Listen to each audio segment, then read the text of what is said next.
Good evening. I am Alan Burnham of Quest Science Center. Welcome to this panel discussion of California wildfires. This is hopefully the first in a series on this broad and important topic. We thank our distinguished panel members for their participation tonight. Quest Science Center is now in its third year, and we have exciting activities even during this pandemic. I now introduce Stu Gary, retired chief of the Livermore-Pleasanton Fire Department, former Livermore City Council member, and fire consultant for City Gates Associates, who will moderate tonight's event. Good evening. Thanks very much, Alan, and welcome to the virtual audience. In a good fire service tradition, I will admit I am the probie tonight. This is the first time I have moderated this type of Zoom, even though it feels like since C19 I've lived my professional life on Zoom, although it's better than a Southwest airplane seat also. So we have a way to get your questions at the end. We have an organization to this. If we stub our toe or three along the way, we ask your patience and indulgence that this is not your first Quest Science briefing. A little bit about myself and what holds the four of us on the panel together tonight. A long lifetime service in the fire services in many different fashions. Over the arc of our careers, we have seen the wildland fire problem and the threats significantly change in California. And there are two great perspectives on the panel tonight as to why that's occurring and what the future looks like. And we'll start there and wrap up with Chief McDonald for more of a current operational sense. So the three panelists are Crystal Colden, who will talk about herself in a minute, from UC Merced. Steve Shackleton, also UC Merced currently, but US Forest Service retired. And then the person still, unfortunately, has to be in a uniform, Chief Willie McDonald of the Alameda County Fire Department. My background real quick, and I'm going to use this to try to stitch the speakers together and help you all answer your questions, is not just as Livermore's retired fire chief. I literally grew up. This is my 50th year in the fire service. I started as a volunteer in high school, went full-time out of high school, and did all my college along the way as I went up through the ranks. I have demonstrably been affected by and seen the wildland fire problem change in my career arc, as everybody on this panel has.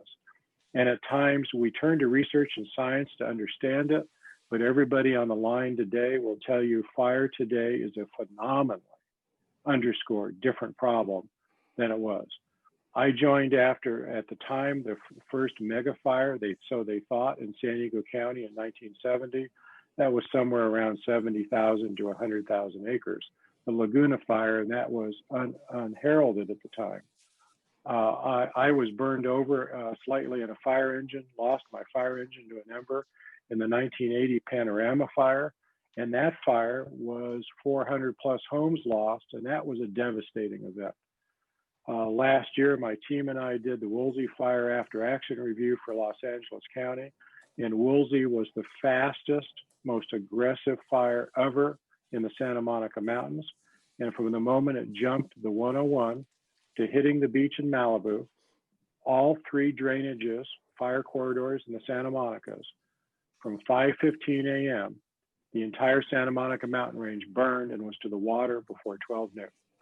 And if you can't easily wrap your heads around that, go look up Santa Monica Mountains in Google Earth and just say, if I'm up east of Thousand Oaks and Point Doom and Malibu's catty corner to that, epic burning conditions that are beyond human control and even comprehension to deal with in real time. So we got a lot to talk about tonight. Crystal, let's start with you, and let me just ask you to say a bit about your career and what still motivates you and gives you the passion to be involved in fire research. Yeah, thanks so much for having me, Stu, and thanks for the great introduction. So I'm Crystal Colden. I'm an assistant professor at the University of California, Merced in fire science, and I have just moved back to California after being up in the state of Idaho for the last 10 years at the University of Idaho there. But prior to becoming an academic, I actually started out my career in fire as a wildland firefighter for the US Forest Service up near Placerville in the Lake Tahoe region. And I moved from fighting fire to studying fire and working in fire management with the US Forest Service, and then with the US Geological Survey, and throughout the Western US and in Alaska. So I have been working on fire initially as a firefighter and then as a fire scientist for 20 years. And what keeps me doing this is that we see this problem changing and we have to find innovative solutions that science can help provide, but really that also have to be solutions that work on the ground. And I have a lot of friends that are still firefighters in the field. I also do a lot of work with communities. Many of you that are watching this may know that your community has a community wildfire protection plan. I work on those across the state and help communities identify solutions. And what keeps me going in this field is really trying to figure out how we can help people not live in fear of fire. Because right now, today, we've seen this year, we've seen this the last several years, people really fear fire. And so I would like to be part of the solution so that Californians and US citizens across the country don't have to live in fear of fire anymore.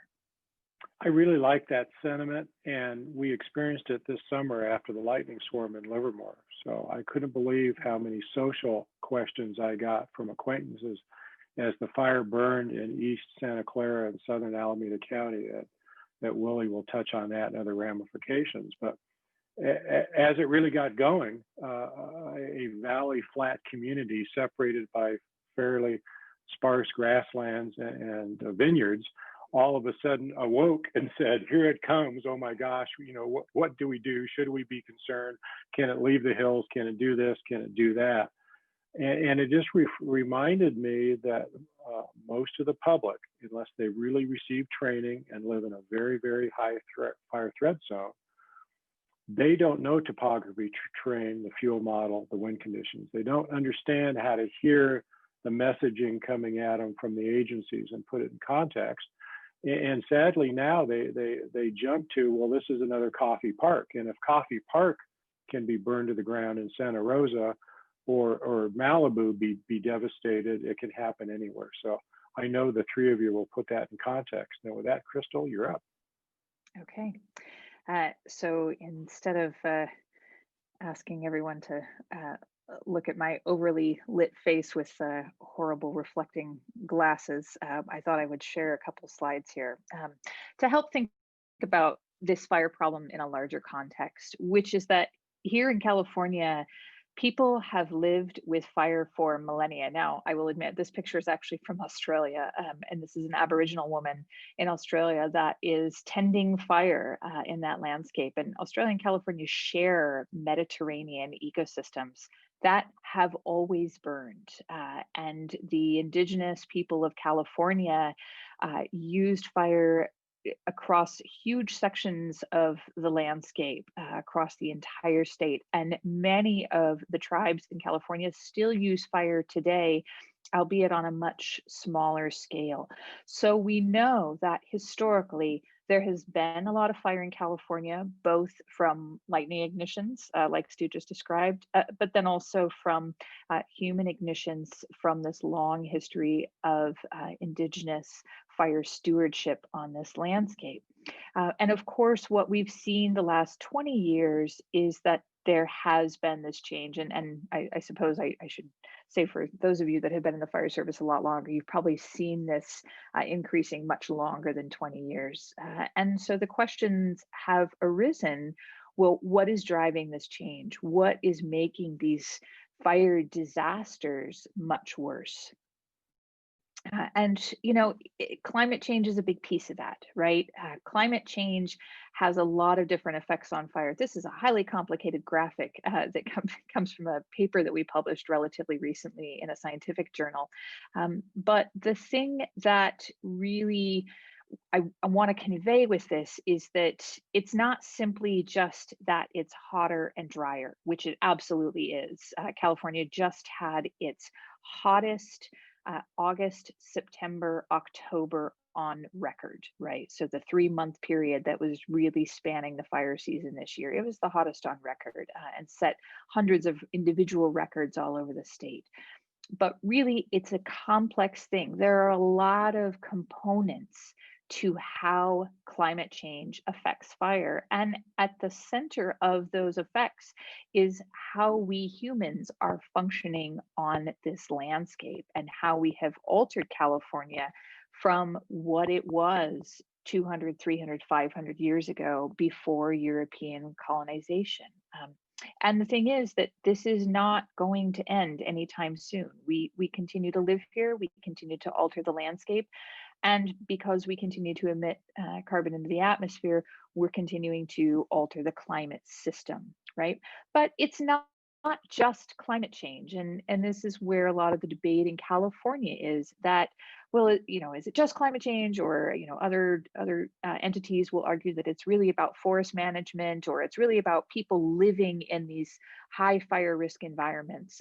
And the answer is that it's all of those things, right? It's not a simple answer, it's a complex one. It is all of those things. So we have a change in the types of structures that we are living in, that are fairly flammable. Because we build them with wood and other flammable materials. We've changed where we're living on these landscapes compared to the original indigenous inhabitants, right? We've got changes in climate and changes in the type of vegetation that we see on these landscapes and how that vegetation is burning.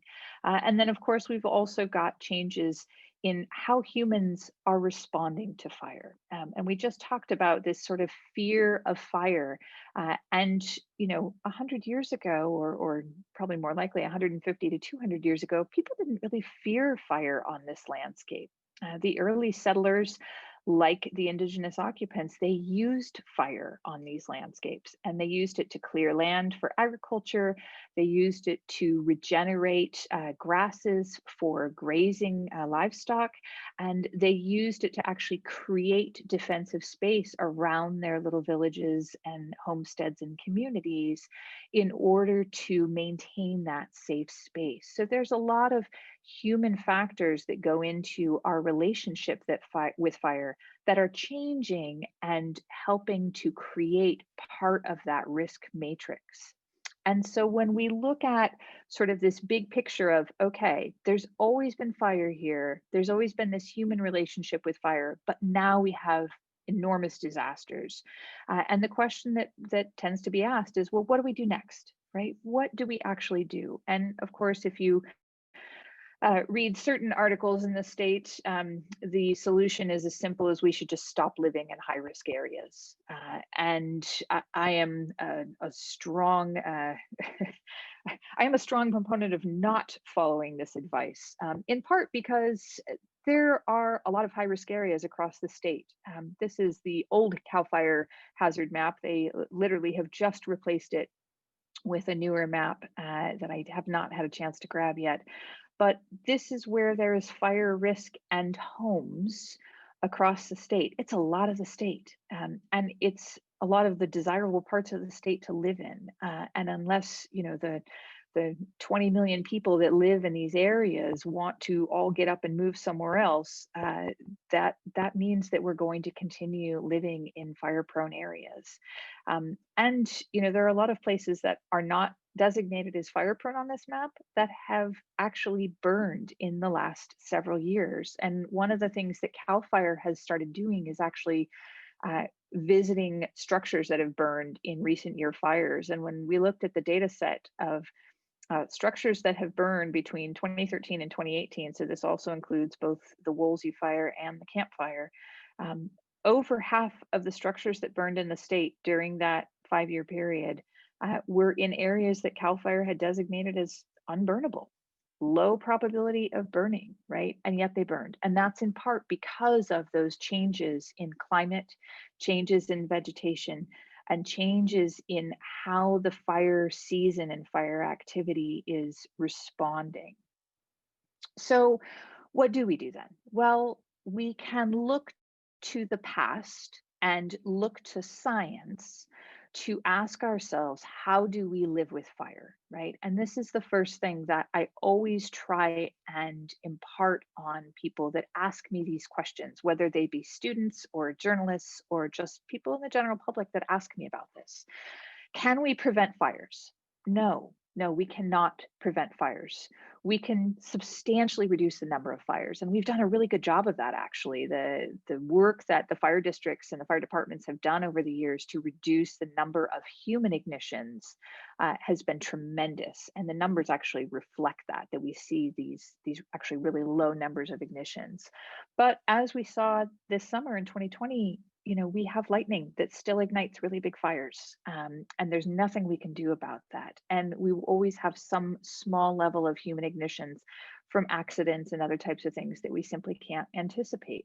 So what the groups that I work with have tried to do is ask, all right, there's going to be fire. How do we mitigate the disaster facets of that, right? And there's a lot of things we can do. It's not one thing, it's a lot of things, right? It's using prescribed fire in and around rural areas where it makes sense to use it.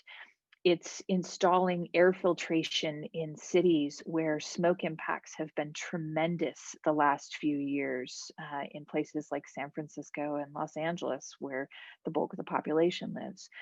It's building defensible zones around homes and rural communities.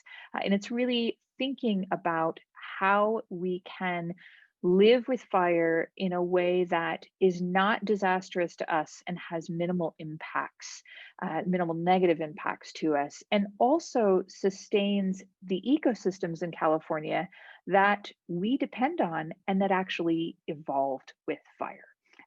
And really, those ecosystems are a big piece of why a lot of us like to live in California. We recreate, we appreciate having the mountains there and our beautiful national parks. And those are places that have a long history of having lightning fire and human fire in terms of their evolution. And even today, it's a big piece of their management strategy. And they have actually demonstrated how you can live with fire in fire-prone ecosystems. And we're very lucky that we actually have the second speaker, my colleague Steve Shackleton, who has a lot more knowledge about this than I do with his long career with the Park Service.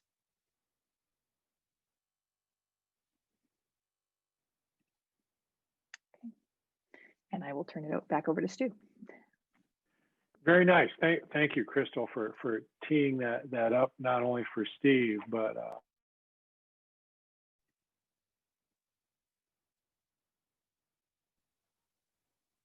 You're on mute. I am sorry. I'll start over. I got the video right. So thank you, Crystal. Nicely done as you teed it up for Steve. And probably we'll go back during questions and answers to one or two of your slides and Steve's.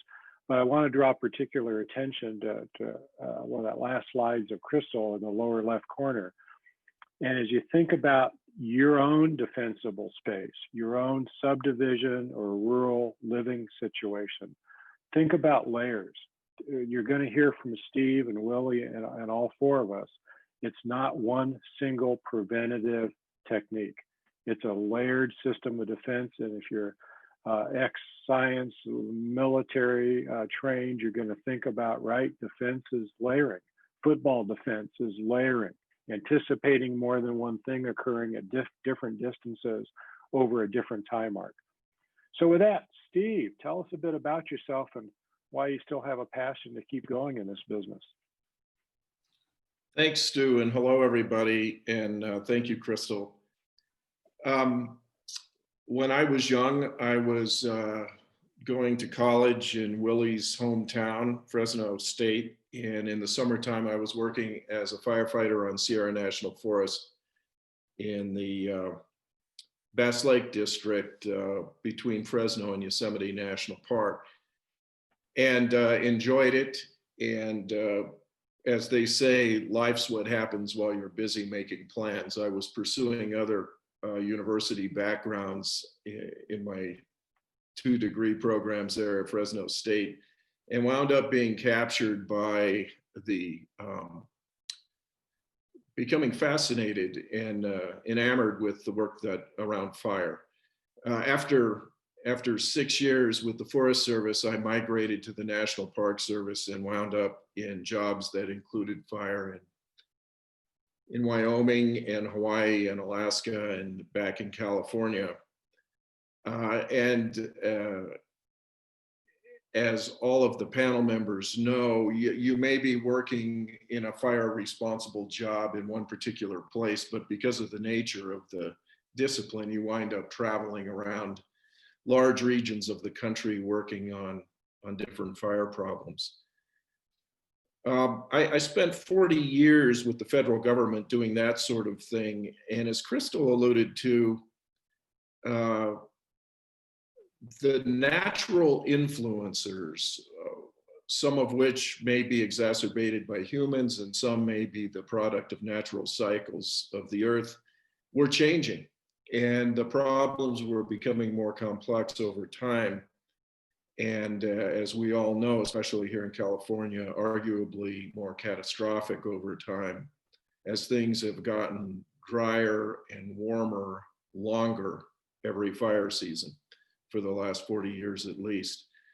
So part of what I do at the University of California is work on issues around fire management. And a lot of that has to do with relationships between UC Merced and Yosemite National Park and Sequoia and Kings Canyon. So I think part of the reason that I stay so excited about the work is because it's dynamic.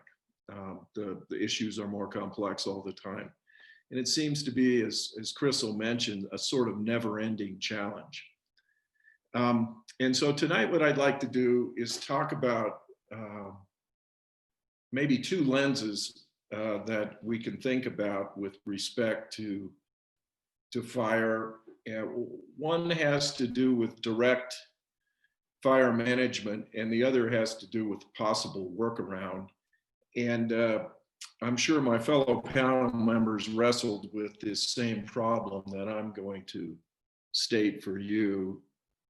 One could go on for hours and hours, but I'm just going to hit the highlights of these two case types and then look forward to questions coming from the people who are participating at home.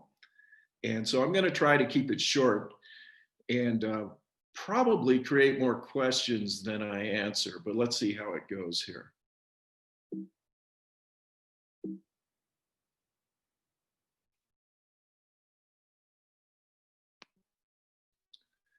Case one, a question: why does the National Park Service manage fire the way it does?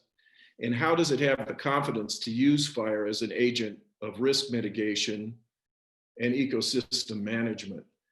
This is a tough question. If you ask yourself, what if I was the superintendent of Yosemite National Park and I was going to sign my name at the bottom of a fire plan that was actually going to ignite fire in Yosemite in September or October, or maybe in late April or May? Where would I get the confidence from to do that?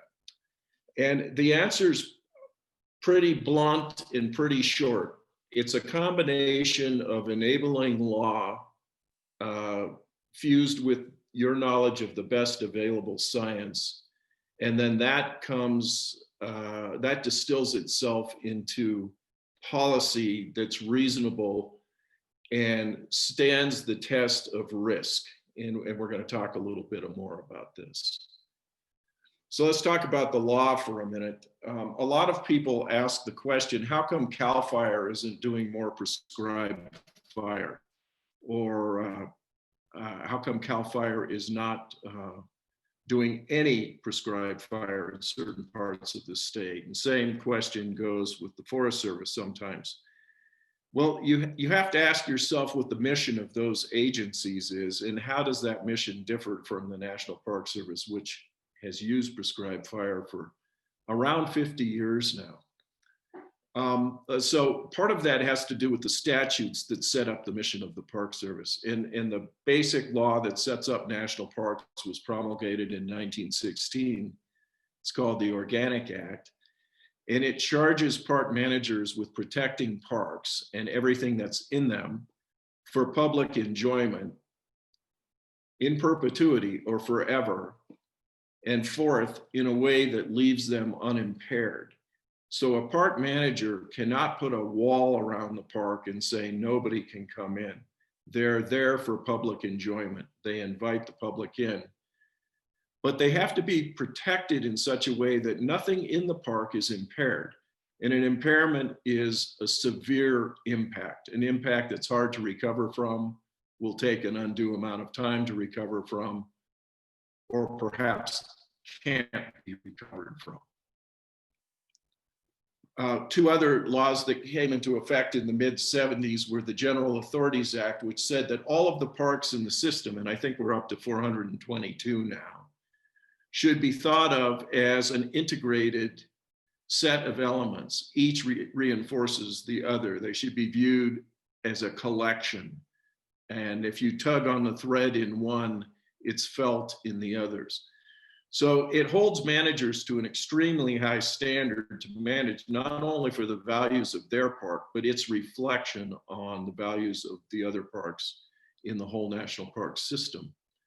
Then in the mid-1970s, the Redwood Act was passed. And what Congress said in part of the text of the Redwood Act, we want to remind you park managers what we said in 1916. You have to manage these parks without impairment. And to make it stick, we're going to make you personally liable. Your professional actions need to uphold the non-impairment clause, or you could find yourself liable for any failure. So what I'm getting at with the law is that it forces us to take a whole systems approach. That's not just systems of parks around the country, but the ecosystems that are in them. Where do we get the information to understand how those ecosystems work? And as Crystal mentioned a minute ago, how they work with relationship to fire. And that brings us to science. In Yosemite National Park, we'll use that as a good case in point.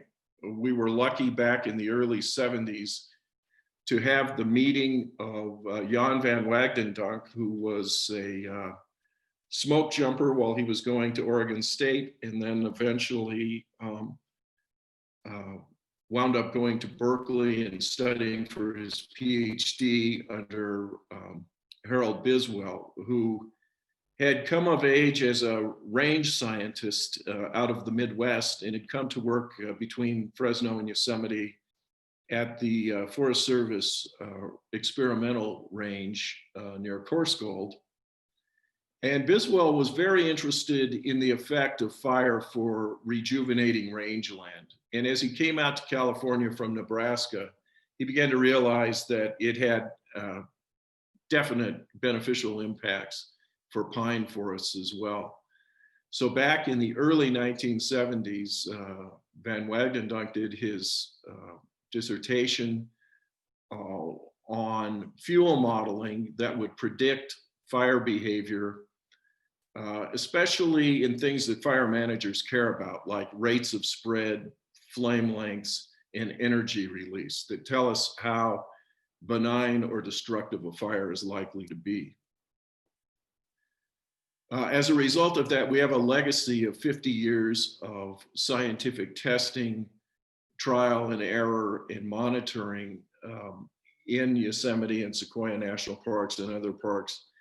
And ironically, the part of the country that spawned this thinking was the Southeast grasslands.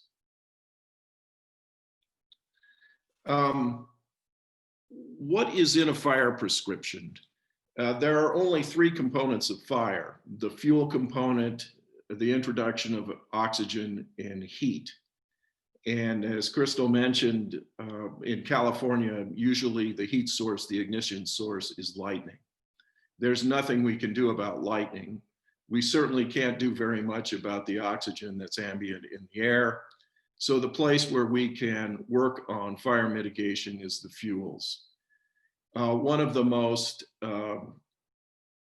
effective forms of fuels treatment is the application of fire. In the shoulder seasons, when there are shoulder seasons, We can use low intensity fire, non-catastrophic fire, to take out unwanted fuels, which mimics the way California might have looked in pre-European contact. Policy, when you've got the law on your side and you've got the science developing, then you need to think about what kind of policy will lead to good risk mitigation and also cover your operations efforts in the place where you're working. When I moved to Yosemite from Pinnacles National Park in 2001, we were in the middle of redoing Yosemite's fire plan. There was about a year of work behind it at that point, and another year to go. They take a long time to develop. They are based on science, how the fuels in a place like Yosemite are predicted to burn. And in that particular park, we came out at that time with 3 designations. We came out with parts of the park where, unless there was a super contraindication, there was a standing order to let that part of the park burn with the natural ignition of lightning. There was another designation where the risk was just too high, where it was mandatory suppression. And then there was a third type that was in between called decision zone. And in a decision zone, you looked at it when the ignition started and you made a decision based on the likelihood of benign or catastrophic rates of spread to either to extinguish it or let it burn. You also put into that calculus whether or not you have the holding forces to manage it. And obviously in August and September, that's not a likely decision. You're usually going to jump on it and extinguish it right away. The National Environmental Policy Act comes very heavily into this. And while you're doing your planning work, you have to have public involvement. So people with breathing problems, heart conditions, allergies, all of those sorts of people get to weigh in and talk to the government entity and figure out what conditions are conducive to actually letting fire burn, either from a lightning strike or from a human-caused ignition that's intentional.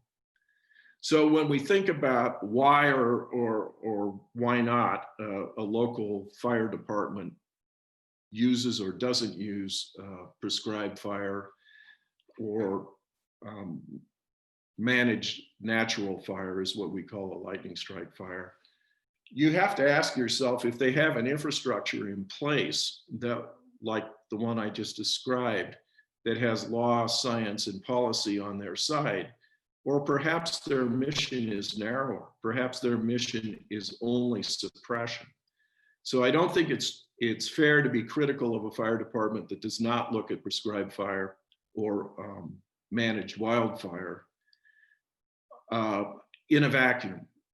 We as the public have to communicate with our fire department. We have to look at its charter and figure out where we want that fire department to react on the spectrum of suppression or management. So let's switch to the second case. This is a non-fire solution to a fire problem. In California, there's an organization called the RCRC, which is Rural County Representatives of California. And out of the 58 counties in California, 37 of them are considered rural and have only 10% of the population, while having, I think, 70% of the land. So they band together so that they have a voice that can be heard. And a former colleague of mine from Yosemite National Park, who was the deputy superintendent there when I was the chief ranger, is a fellow named Kevin Can, who is on the Mariposa Board of Supervisors now and is about to retire and move into a different venture, which is a nonprofit that he and some other people are developing under the aegis of the RCRC. It's a nonprofit that's state sanctioned called the Rural County or the Golden State Natural Resources nonprofit. And what their ambition to do is use overgrowth, what we would normally consider waste biomass surplus to good functioning ecosystems in the rural counties. And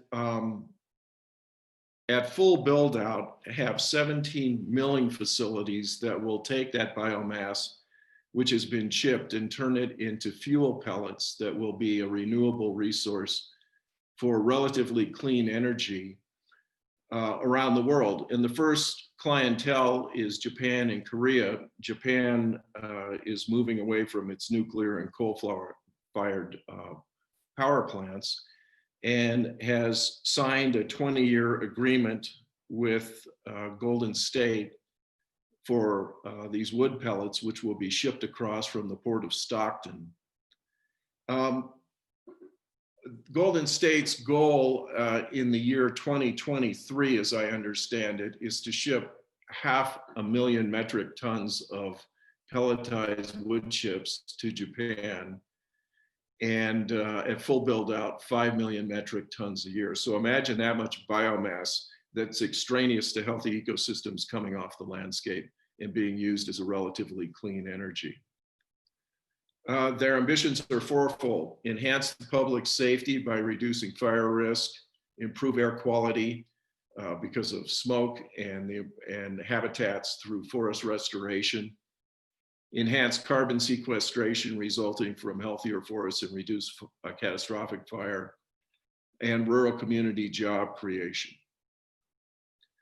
Now, if we think about law, policy, and science again, one of the questions that's bound to come into everybody's mind is, how do they have an assurance that an enterprise this big can go forward?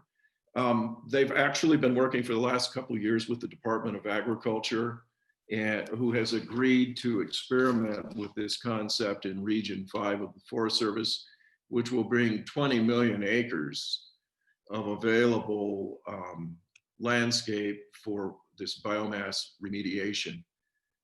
They've also worked with California farming associations, especially orchard growers, who traditionally burn their waste tree trunks and branches, and these sources of organic material would be going to the chipping and pelletizing facilities as well.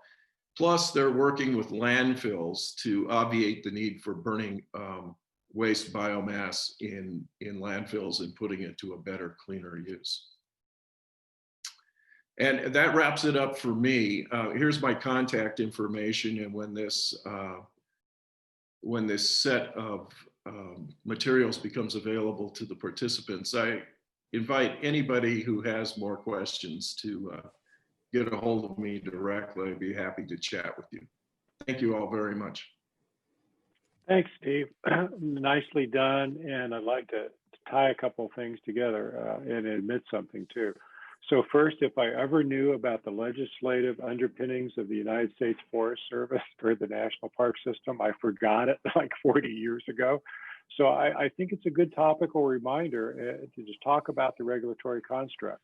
And maybe later during Q&A, I can address some of my client agencies around the state where absent good, clear regulatory construct and how to have a fair policy discussion, they've put themselves in political gridlock over prescribed fire. And it's just not being used strictly because of political gridlock. Number two, for those of you that are Livermore regional area residents, I think if you travel Sycamore Park at certain times of the year, you probably see some black grasslands and you don't have a clue what it is. And back before I retired, we had a fire behavior analyst and brokered with LARPD the vision, which ultimately became to success and now runs annually, of doing periodic prescribed grassland fire management in Sycamore Park. And it's a twofer in that not only is the park healthier because of it, but also we train young wildland firefighters in managing those prescribed fires. And if you go through the park a lot annually, at least I have the trained eye, you'll see the mosaic pattern of over the years how the plan moves the prescribed fire tracks to benefit eventually the entire planting area not just burning the same 5 acres every year. So with that, let's turn to contemporary summer 2020 fire siege, Alameda County Fire Department, and my longtime professional friend, Chief Willie McDonald, was what, 2 days on the job, or give or take, or you came in right in the middle of the lightning complex thing. So Willie's going to talk about Alameda County Fire and a whole variety of kind of active chief of department, active fire service things. And if at home you're getting a little like, oh, this is overwhelming, what can we do? We can talk also more under Q&A. As Steve was talking about the preventative programs there at the end of his slide deck, Marin County, other counties, other cities are doing it today. So just a few months ago, Marin County stood up a new joint powers authority called marinwildfire.org. And they've taken community fire safe councils, put them into a quasi-governmental agency. They have pooled their funding and said the fire mitigation, preparedness, fuel management problem is not a county or a city of Sausalito or a city of Tiburon problem. It's we are us. And it's a county-wide issue. We're going to fund together. They all put money in the pot, and I believe there may have been a small homeowner tax voted or will be voted on. Don't hold me to that. But they're excited because now it's not one agency with one group of homeowners. It's the master regional agency giving homeowners the same message, the same fuel mitigation, the same home safety information, and giving them resources to call and get help, get a site visit, get a local neighborhood fire plan if they need it. So there is innovation going on in California, and people, residents and agencies are starting to eat the elephant a bite at a time. And With that, Chief Gary, I might mention to you that effort's going on also here in Alameda County in terms of forming a JPA amongst the cities and the communities sweet. in Alameda County, as well as in a partnership with Contra Costa County. So what excites you being relatively new, not new, but you're back to Alameda County? What's keeping your passion lit, and not just the fire siege, but what's on the tip of the spear right now? Well, I actually think that is what keeps me excited, is that there are new and more complex kinds of challenges that we're trying to address these days. And wildfire, of course, is one of the major ones. But my fire service background goes back to 1978. I became a firefighter in the city of Fresno, and I did go to Fresno State, graduated as a Bulldog, and started my career there as a result of really just an interest in the great work that the Fresno Fire Department was doing in the community.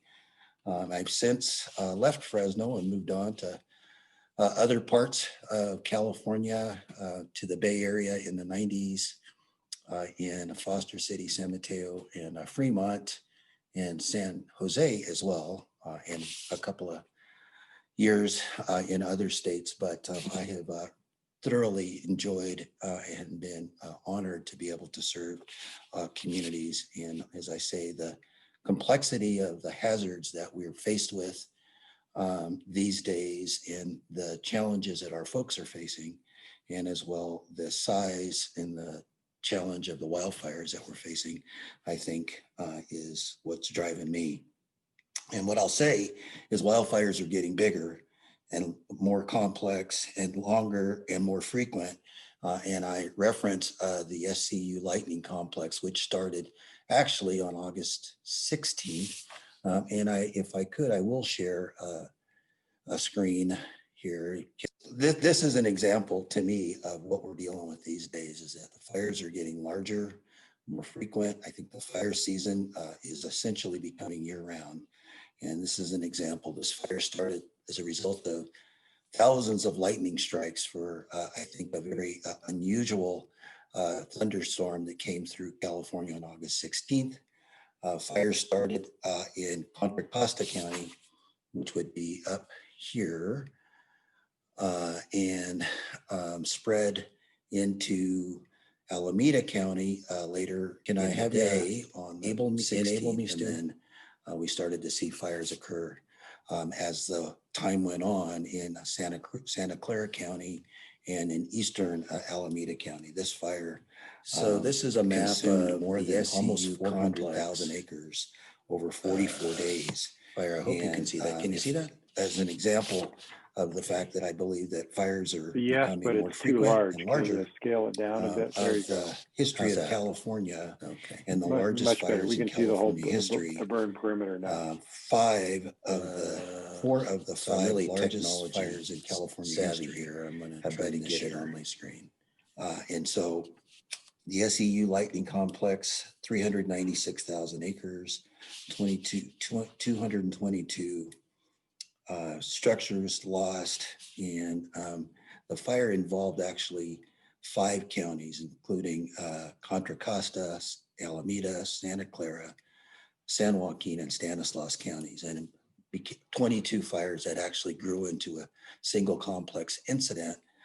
And it lasted for about 40 days, 44 days. It was finally brought under control on October 1st after having burned for 44 days. And I might mention that the largest fire in California history, the August Complex fire, was over 1 million acres burned. That was in August of this year. So I think that that's really the concern and the consideration that I have. We aren't going to be able to burn ourselves or fight these fires and be able to stay ahead of this. I think that it's going to be necessary for us to find preventative measures, ways to reduce the impacts, the hazards, building practices, fuel mitigation, things that we really will be able to try to reduce the impact to the folks that we protect. I think some of the things that are important for us is the consideration of serving and living in a potentially vulnerable area. That really came home to roost this year in this complex fire, in that we had about 15% of our workforce deployed on campaigns during the year. And we had fire here in our own home and needing to be able to protect our communities here, as well as provide assistance to our mutual aid partners. The fact that fires are becoming so large and burning so hot and using up a lot of fuels is also indicative of the fact that resources are stretched and scarce, and firefighters are working continuously day after day after day after day. And if they're not here, if we have 15% of our workforce not here, that means that the rest of our workforce are working back to back to back to back days. And in fact, we found ourselves in the need to upstaff some of our stations, and as well set up strike teams to operate here within the county because of the hazards and the concerns, the threats that we experienced here. So we live and we serve in a potentially vulnerable area. As I say, the fire season's extended. That expands to our folks and the impacts that it has on our folks. And our folks are impacted as well. We had several of our members that were on fires, either deployed or here locally, and wildfires in their communities where they lived were threatening their homes and their families. And so trying to provide protection and support here in Alameda County and with our colleagues in other mutual aid areas, and having workforce concerns of folks being impacted themselves really also adds an additional layer of challenge to our ability to be able to provide services and get in front of what we're trying to deal with. And then as we continue to develop in, and I'm not saying that we're just developing now into interface areas, we live there. And so trying to evacuate folks or having them know where to go, or having them be able to do it in a manner that they will be able to get out and allow us to get into areas where those hazards are threatening homes and lives and others, and animals as well, has created, I believe, just issues that cause for us to need to be able to involve property owners and homeowners and communities to be able to assist them in fuel mitigation, defensing their homes, hardening their homes, to be able to withstand some of the hazards and the conditions that may exist in our communities, and as well know what to do and the information on what to do if they're threatened. So evacuation practice, knowledge, when to do it, where to get the information, all of those kinds of things are things that we need to educate our community about. And I might just mention that there are resources available to assist our communities in knowing the status of the areas that they live in up in a real-time basis. And that can be done on CAL FIRE's website, fire.ca.gov, or also a Ready for Wildfire app that people can install on their smartphone. And that would help them know if they are under evacuation warning, which means get ready, have your bags packed, have all your prescription meds, have any supplies that you may need, and some food and things for a couple of days and know where to go. Or a evacuation order, which means you need to get out. And those will start to come early because the concern of being able for people to get out of an area and allow for us to get in and actually be effectively to get out so that we can provide support for them is becoming more and more critical given the complexity and the speed of these fires. One thing I will say that really worked in our favor here at the SCU Lightning Complex was there wasn't much wind. The fire was not driven by wind here. It was fuel primarily. And so we were benefited in that regard of not having a wind-driven event as well. And then I think the other thing that it's really important is the toll that it has on our communities in terms of their mental health, and as well our employees that, you know, are in the fight to provide protection and service and support. And in some cases, they aren't able to save structures, or not able to save animals, or not able to save properties. And that's a toll on neighbors, that's a toll on communities, and that's a toll on our folks. So those are all things that we think about today and how we get in front of those.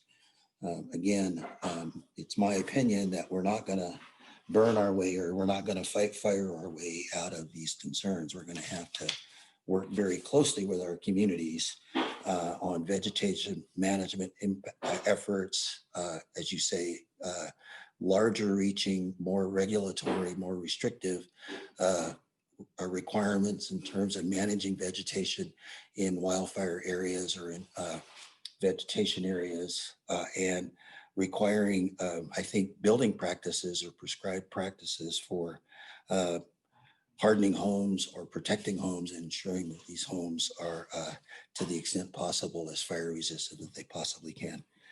I would say that the level of cooperation amongst all of the California Fire Service partners, and as well here locally in Alameda County, in my mind, it made me very proud this year of how we responded to these issues, both here and with our neighbors in other communities.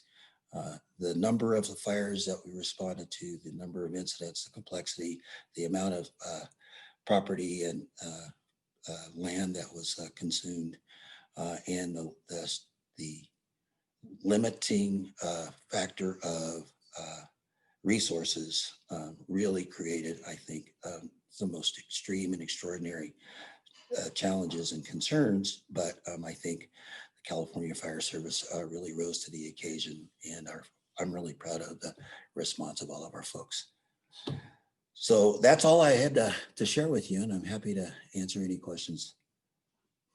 Nice, thanks, Willie. You know, you remind all of us, I think, without realizing, that given the enormity of the active fire problem, you can't wait to the last minute. You need a ready, set, go plan. You need to take personal responsibility.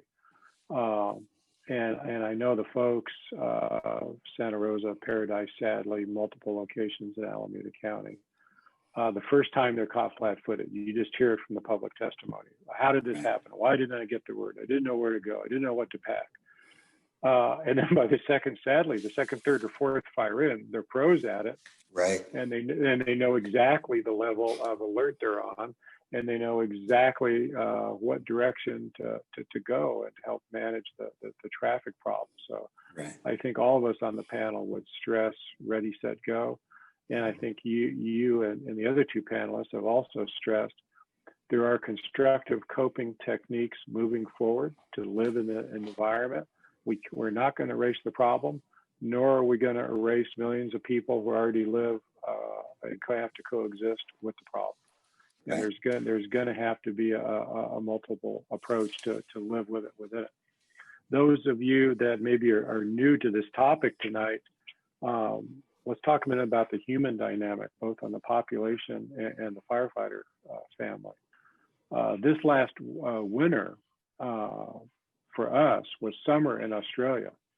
Australia, in two of the last, off the top of my head, 5 years, maybe it's only been 4 fire seasons, has just had epic wildland fire disasters, including scorching, towns the size of North Santa Rosa or a paradise. This summer, in the Mediterranean ecosystem and climate, which is also combustible, Spain, and Spain had epic wildfires.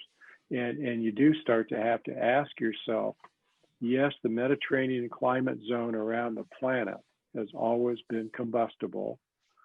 Why are the fires getting worse? And the research and the learnings we've shared with the Australian fire services down under, and they come here and we go there, it's the same problem. Little different compass direction, little different wind pattern development. But at the end of the day, it's an explosion of human habitation into areas that naturally burned over for eons back to. If you listen to Crystal longer and she has the chance to talk about the fire problem going way back in time, it's a complex set of issues that we're all dealing with. So thanks, Chief McDonald. My pleasure. Let's turn to some Q&A, one of which I touched on. So everyone at home or office where you're at, feel free to post a question and they'll be passed to me and the panelists. Question number one that I kind of touched on seems to be a global process. Is there a global response? Well, I touched on fire in the Mediterranean zone. I think there are emerging global problems that we're not going to scientifically go into tonight, like the ice pack thinning and other planetary cycle changes. And by the way, for everybody at home, and maybe it's just me, I intentionally, and Steve used the term, a cycle that we're in. Climate change tends to help people cope with it, and it also tends to help enrage people by putting a label on something. So I've just learned to talk about, we are in this burning cycle. It is unprecedented in our lifetimes. Mm-hmm. And we don't know, is this 10 years? Is it 100 years? Is it 500,000 years? We don't know. But we're here now. We grew into this problem, and we're going to have to manage it together in this cycle. So is there a global response? Yes, but it's pretty tiny to the fire problem. It's professional exchanges of command teams. It's professional exchanges of very expensive, complicated resources. 5 years ago, very large air tankers, the 747 size DC-10 air tankers, were unheard of. Today, there's 2 companies, one based in Colorado, that own fleets of them. It's very expensive to modify a large passenger plane to be a very large air tanker. And in our winter time, they're down under. They're in Australia. So those aviation firms are now leasing air tankers globally following the seasons. LA County, for several years running now, leases super scooper planes. They're wing over planes that can scoop water under the right wind and sea conditions, either offshore, rarely, but more easily lakes. And there's a Canadian aviation company that leases them down in Southern California during fire season. Fire aviation's taken a huge leap and bound in that technologies, but there really isn't yet a global response. It's really someone's being hit hard with a problem and they raise their hand and say, hey, I'm just tapped out of resources. Can the U.S. help me? Or we say, and I want to ask you, Chief McDonald, without just citing maybe your own people and injury rates, those of us in the business have seen some of the CAL FIRE research.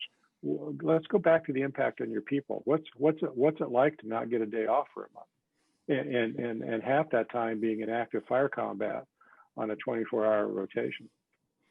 I think it's cumulative for some, and it hits some by they get deployed and they're gone for 2 weeks or maybe even an extended period of time. And I think really depends on what's going on back at home and the concerns that they may have there, or the condition that their personal life may be in that creates stressors that we aren't aware of, but they're having, and that they need to be dealing with, and they can't because they're somewhere else, and they also the sense of not being able to be there for your family when the need arises.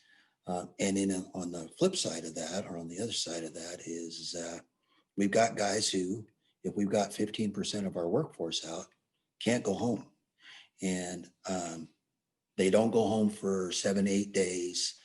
They may have childcare concerns. They might have, other family concerns. They may have obligations outside of work time that they're unable to deal with. And so there's some real stress placed on our folks. We're exposing them to, I think, some pretty significant concerns and issues, I think, that we really have to be paying attention to, recognizing that we need to provide support and assistance and even comfort, if you will, to our folks, and be intentional about it, because they're real issues and these are real people. And so I feel as though that it's something that it's part of our responsibility to be looking out for those folks and making sure we're getting them the support that they need.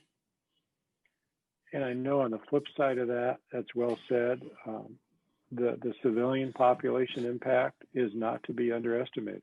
No. And yes, sort of kind of in earlier years, cities provided for evacuations. But now the sheer scope of the evacuated populace, if you look at Santa Rosa, Paradise, Woolsey, the tremendous number of people who are fairly immediately displaced, and society, technology, cell phone access, food, water, but more importantly, the ones I've interviewed for the folks at home, it's the lack of information. As devastating it is to the firefighter who couldn't help save your home, your block, your animals, when you're evacuated and you don't know what happened to your home for, in some cases, a week or two, that's just emotional trauma that becomes paralyzing. And some agencies are working hard on using technology to more quickly survey the damage zones, and even piloting in Los Angeles County and other areas, bus or leader-led quick tours. So within maybe 48 hours, get leader-led resident teams back in so they can see a bit and grieve and understand. But then they're displaced again for months. You can't go back in 3 days and dig through your own rubble for the few precious artifacts that survived. And then you're trying to put your business and personal and children's lives back together. When we talk about the cost of these fires, we frequently talk about the direct suppression cost, the society cost, the property, the rebuilding headaches are just immense to the communities when they become devastated. Quick question that any one of us could answer. A question we've heard about in the olden days, fire watchers, fire watchtowers. People were paid or volunteered to replace Steve et al. New technologies. I can talk a little bit about the urban area, but yes, when we were all kids, there was these things called fire towers on peaks, and they had technology in the day to see smoke in a distance and plot a direction, and pick up a phone and dial somebody and say, I think I see something. Anybody on the panel care to comment about what's emerging and what we're doing today? Steve? You need to unmute, Steve.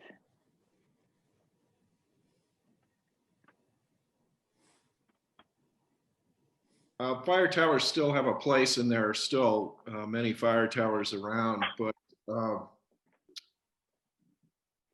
the University of California, with a lot of partners, and it's also University of Nevada, are working on remote sensing and surveillance systems that are not only going up on historic fire towers, but also radio towers that are placed all around the countryside. And they have their limits. I think there's an argument to be made for the human being in the fire tower along with these remote sensing technologies. But that plus airline travel and GPS and citizens with phones have really created a huge force for fire detection. So some of it's being very carefully marshaled and coordinated, and some of it is an accident of the proliferation of technology. Being able to carry a smartphone and dial 911 on the spot if you're within cell phone range is a very arguably good surrogate for, or not surrogate, but companion complementary technology to fire towers. So yes, there are a number of things that are going on technologically for early detection of fire. And the ones I'm familiar with, I like how you talked about the technology, and some of it's accidental. Also in the tech industry, it's intentional. And there's I won't say it's a feeding frenzy yet, but incredible competition emerging to get the best sensor package at the best cost into the hands of local government. So it's a little bit of the Wild West right now, but there is a tremendous amount of R&D. In Southern California, they've experimented with a variety of sensor packages planted over the chaparral landscape for fast detection, because they know in the Northeast, east wind-driven chaparral fires, if they don't stop it in the first 30 to 60 minutes, it's unstoppable. And they need immediate detection and near immediate response on those high wind days like Orange County suffered 2.5 weeks ago. The Stu, I might add, it's also, I'm sorry, Stu. I was going to say it's also worth noting that the question is about the technologies of detection. And I'm sure as Chief McDonald is experienced in his career, and all of you that have worked on that initial attack side of things, our detection capabilities have increased dramatically because of all this technology. But what is still a challenge is getting to the fire. Right. Because so many of these fires are in tough to get to areas, really difficult terrain, you know, and when we talk about these high wind events, you know, often the fastest, most effective way to get that fire out quick is through air support, right? Helicopters and initial aircraft. And when we have high wind, like we've seen in recent weeks, you can't fly. And you can't fly at night, oftentimes, right? So a lot of these big destructive fires that the public often asks, well, can't we just get, you know, can't we detect these sooner? And certainly early detection is really critical for evacuation notification. But in many cases, the lag right now is not even about detection. It's about getting suppression and response resources there to do something about it, which is a challenge. Very well stated. Next question, let's shift from response to preparedness and mitigation.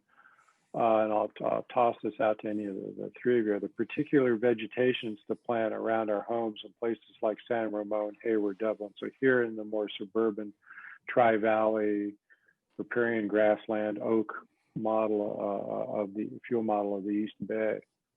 Any quick suggestions tonight about how to go about re-landscaping should you feel the need?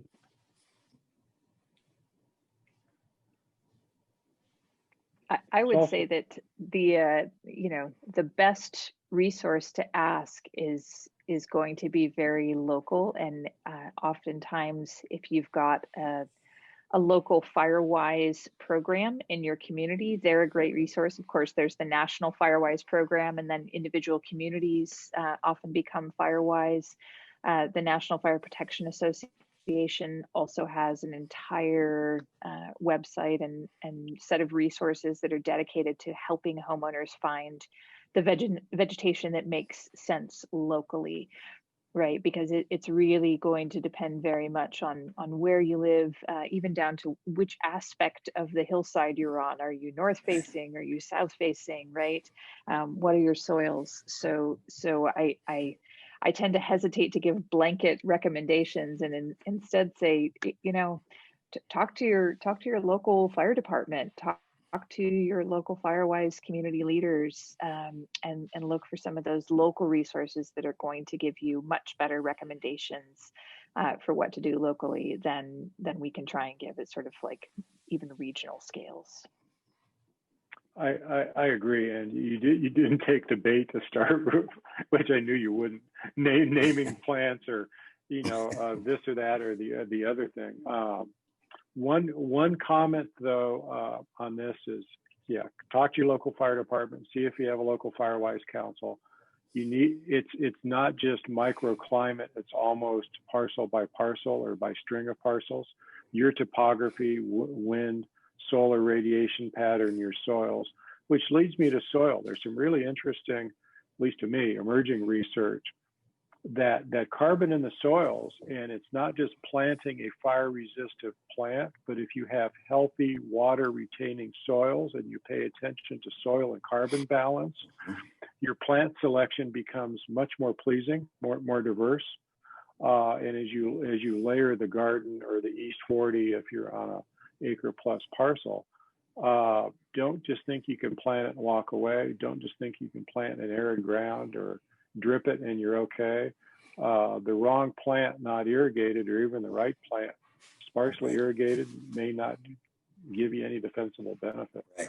And I've also seen and actually walked through burned down homes but saved buildings with fire resistant vegetation and good soil conditioning. And it's amazing the protective benefit that provides. And you can tell that before the fire it was pleasing to the homeowner. I've seen newer prescriptions that talk about anywhere from 2 to 5 feet of scorched earth, crushed rock against the house, and absolutely nothing against the house. And I think something that severe means you're in a very severe environment. You're maybe somewhere in Mill Valley on a slope under a tree canopy.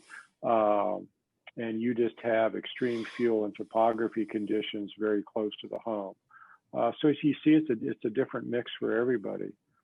Another question that I'll just answer at a high level. Are there conflicts with forest management between national, state, and county fire agencies? We could all talk about the politics of fire in California and the Western United States and the United States and still not resolve it. Where you have government, where you have differing opinions, absolutely. Professionals in every profession disagree. What's more disturbing at times and more challenging is you can have a Firewise council, which is a group of local individuals volunteering to help spread information and preventative practices, but they need to grassroots organize and get the entire community involved. If the fire truck shows up once a year in the Oakland Berkeley Hills and puts a sign on the door saying "cut your weeds," and that's it. Homeowner gets home from work, reads the notice, and says, here's the man again telling me to cut my grass. They don't understand why. They maybe didn't live there during the Hills fire, the agencies and the Firewise councils have to penetrate the community public consciousness that you've got to live compatibly with the fire threat environment. And if you all do it together, you'll be safer. But if only one homeowner out of every 20 does it, guess what? It's a numbers game. Chief? I agree. And in fact, there's a important relationship building that's necessary in order to, encourage, actually listening and guidance that can be provided, but they got to trust us. And I think that, our ability to develop those relationships with homeowners and property owners in areas where, fuel mitigation and management is so important, and where we need the involvement of our communities to be involved in that as well. I think that that's as big a part as any. Next question. Do you know of any volunteer internship opportunities arising in addressing vegetation management in defensible space? Since I am not the active fire chief on the panel, but Livermore Pleasanton's not here either, I'll tee up all three of you by saying, yet again, contact your local fire department. Yes. Almost every fire department I know of, I've ever come across, every agency uses volunteers in different aspects. And whether they're highly organized or ad hoc organizations, if you call up, want to volunteer, you could be the volunteer that calls up to, I'll just pick on Livermore Pleasanton, not saying they need to be picked on, but you could be the volunteer and they answer the phone and say, well, that's great, but we really don't have a program. You could be the volunteer from a scientific or managerial background and say, well, I'll build a program.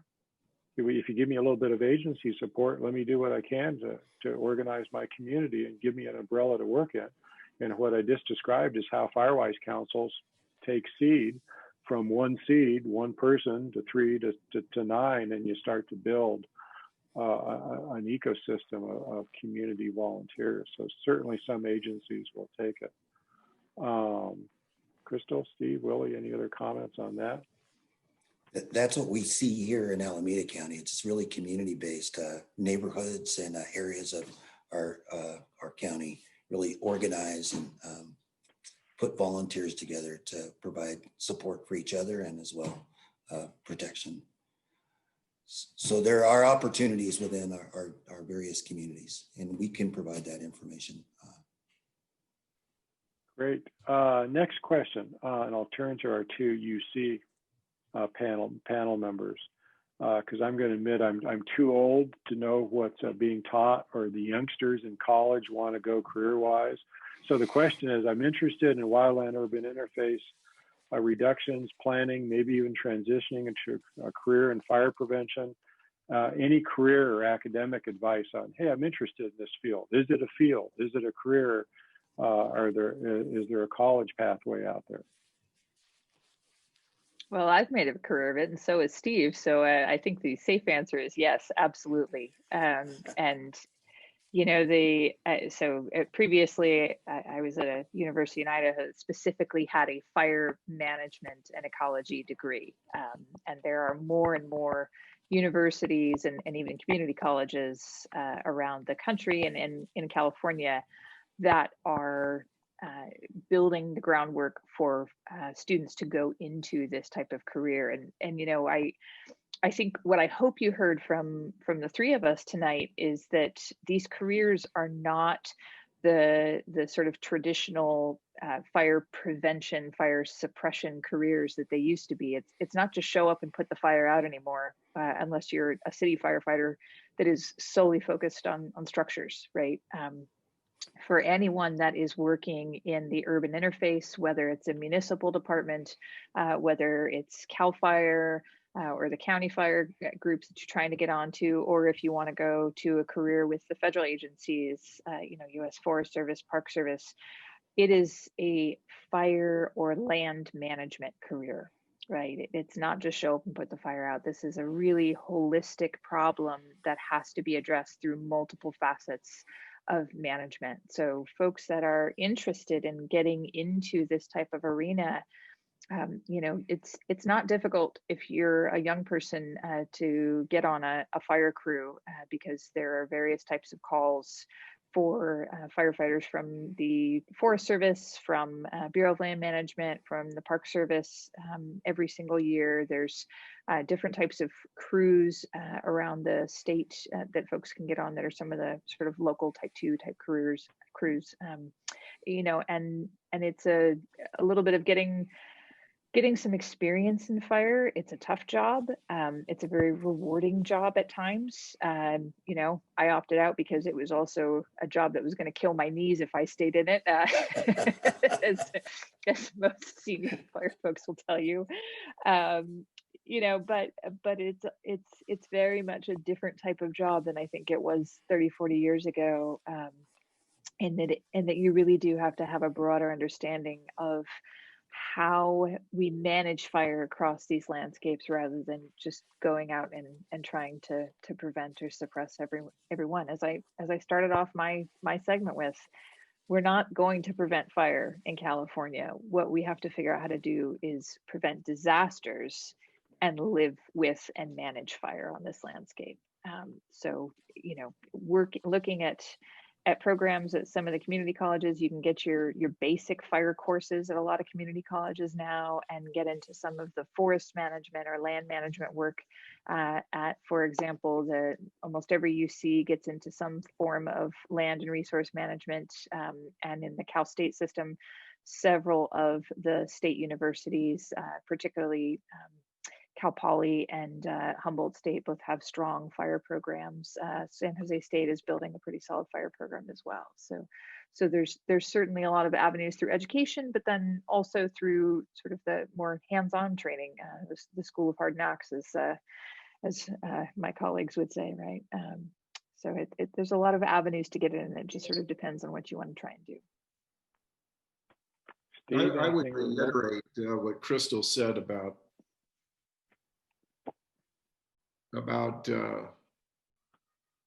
are we on? Yes. About finding a balance between your academic preparation and working during fire season on a crew of some kind. Fire is such a extraordinary force of nature that it's kind of like studying NFL football without playing it. I think it's important to be out in the field in fire. So if the person who wrote that note is thinking about going into that sort of career, I would recommend, as Crystal said, a combination of your academic preparation and working in the field during the summertime. And there are firefighting jobs, and then there are also fuels management jobs. So if you have a condition physiologically where you don't want to be actually in the fire ground, but you want to be out in the forest working on fuel mitigation, those opportunities exist as well.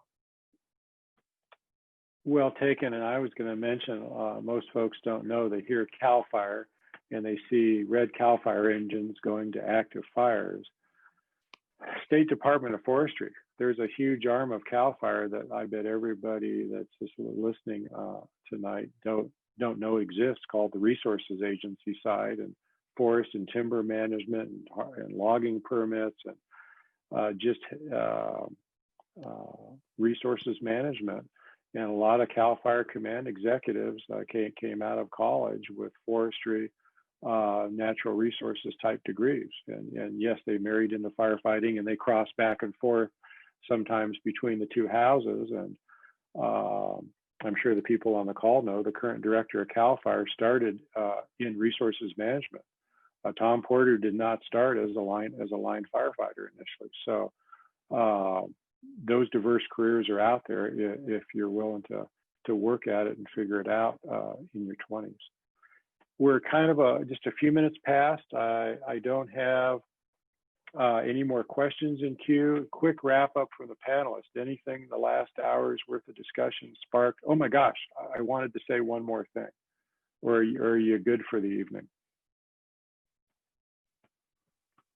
I really appreciate the great questions from the listeners, and fantastic information. I even learned something new in Steve's talk about policy. I didn't know those things.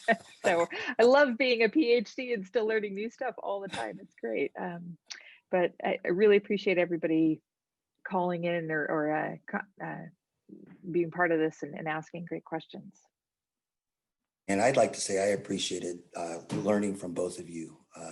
Great information, and I really appreciated to be able to hear all of the things that you were able to share, and the things that you have worked on, and the things that you are working on. So appreciate it very much.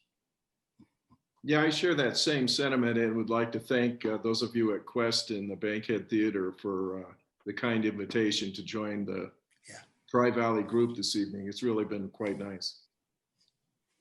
I echo the thanks to all three of you. I also learn. I mean, anytime a group of professionals gets together, we learn from each other. No one of us knows it all on any given day. So, Alan, you're about 30 seconds out. One last question popped in that I'll tackle briefly because I just dealt with it extensively a year ago.